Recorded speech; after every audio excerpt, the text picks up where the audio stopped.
जर एखाद्या अशा प्रकारची घटना होते तर ती पोलिसांना माहिती पाहिजे आणि जर ती माहिती होत नसेल तर कुठेतरी काही ना काही प्रमाणात इनकॉम्पिटन्स आहेच आणि म्हणूनच आपण या संदर्भात झिरो टॉलरन्सची भूमिका घेतलेली आणि महाराष्ट्रात पहिल्यांदा अशा पद्धतीनं ज्यांचं डायरेक्ट इनडायरेक्ट इन्व्हॉल्वमेंट मिळालं त्या पोलिसांना आपण सस्पेंड न करता थेट बडतर्फ करण्याचा निर्णय घेतलेला आहे। सर्व जे काही युनिट्स आहेत त्या सगळ्या युनिट्समध्ये आपण ANTF स्थापन केलेलं आहे।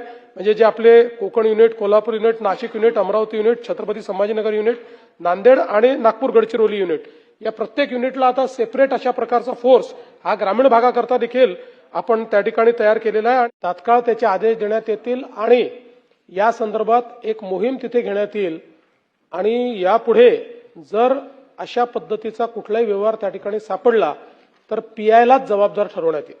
हे जी काही कारवाई केली आहे पोलिसांनी ही त्यांच्या इंटेलिजन्सच्या आधारावरच केलेली आहे।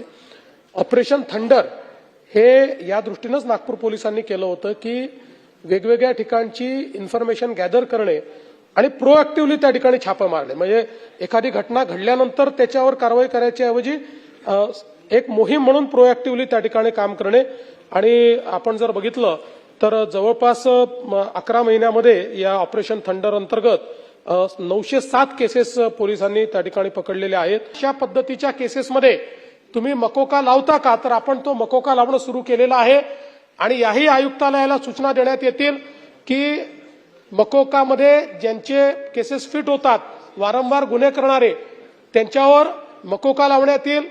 तडीपारीत ज्यांचे गुन्हे फिट होतात त्यांना तडीपार करण्यात येईल। जोपर्यंत वरिष्ठाचा कोणाचा थेट बाबा त्यांनी त्याला प्रोटेक्ट केलेला आहे थेट किंवा त्याला कुठेतरी मदत केली आहे हे जर असेल तर वरिष्ठात किती मोठा असला तरी त्याच्यावरती कारवाई होईल।